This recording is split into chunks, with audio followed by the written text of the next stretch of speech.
Looks like Microsoft has acquired Activision Blizzard, and it was confirmed that Microsoft has basically purchased the third-party developer for at least $6.87 billion, and that's probably one of the largest video game transactions or purchases to take place in the past decade or so.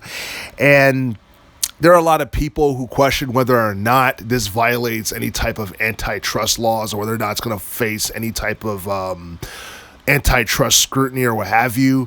From the looks of things, it doesn't look like that's going to be the case because this acquisition is not going to significantly hurt Sony or Nintendo, because if you look at the best-selling video games for the PS4 and Nintendo Switch, the best-selling games for each game system has basically been developed or published by first-party entity. So you look at the PS4 and you look at certain games like God of War, Marvel's Spider-Man, Horizon Zero Dawn. They were published by Sony Interactive Entertainment. And you look at Nintendo, the best-selling video games on Nintendo was mainly like Super Mario Odyssey, Mario Kart 8 Deluxe, and Zelda Breath of the Wild. Games like that are big revenue earners for that particular game system. As far as this acquisition is concerned, I do feel like this is going to be more detrimental to Google in the realm of video games. And by Google, I'm talking about the Stadia subscription service where people can stream third-party games. But at the same time, it's not going to be highly detrimental to the Google Stadia, because you look at third-party developers. There are plenty of them out there. You got 2K Games, Electronic Arts, Bandai Namco, and Warner Brothers Interactive Entertainment, and more.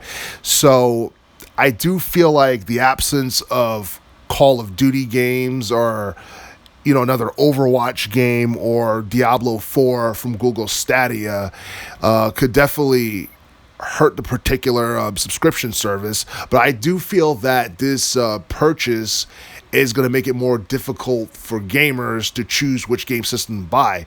On one hand, the PS5 is very expensive. They can range anywhere from like $600 to $1,000, depending on where you buy it. And then you have the Xbox Series X, which is also expensive, but not to the same extent as the PS5 is. And it's not selling as much as the PS5, because every time I go online or I read the news in relation to retail, every other month it seems like there's a retailer that just ran out of PS5s and they have to restock and all that stuff. So I feel like, if anything, this acquisition will probably make it easier for people to, I guess, choose the Xbox Series X over the PS5. And Nintendo Switch is completely different, because the Switch is mainly for people who are into family-friendly or children-based type video games. And as far as whether or not this violates any type of antitrust laws, I don't know. It doesn't seem like it does. And it doesn't seem like they're buying out their competition or anything. Microsoft is not buying out their competition. They're buying out a third-party developer that has no loyalty to any particular technology corporation. Because prior to this, Activision Blizzard was not loyal to Sony and it was not loyal to Nintendo, and the fact that it wasn't making games exclusively for either one of those companies.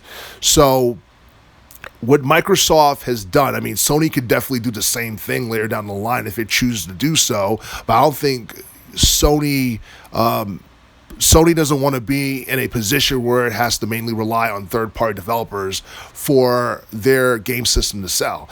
And it doesn't seem like that's going to be the case, because a lot of first-party titles that are either published or developed by Sony pretty much tends to do pretty well, and it tends to be the best thing on whatever game system it's on. Now you look at Microsoft, you look at the Xbox One.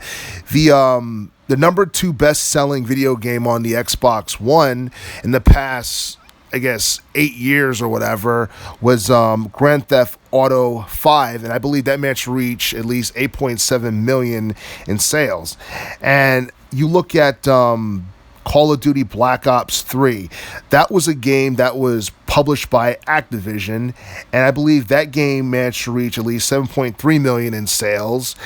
And again, I think it just makes perfect sense because it seemed like third-party games stand out more on Microsoft's game systems opposed to Sony, where first-party games seem to stand out more. So honestly, like, the acquisition makes sense, and some people might go on record and be like, oh, well, it seemed like Microsoft is trying to create a monopoly or whatever.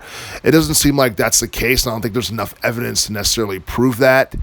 And it's not like they're buying out their competitors or anything. They're just buying out a third-party developer, which I think is going to help Microsoft out in the long run. I think the investment's definitely going to pay off in the long run, and it's going to help them get somewhat of a competitive edge over its competition, over Sony and over Nintendo in the years to come.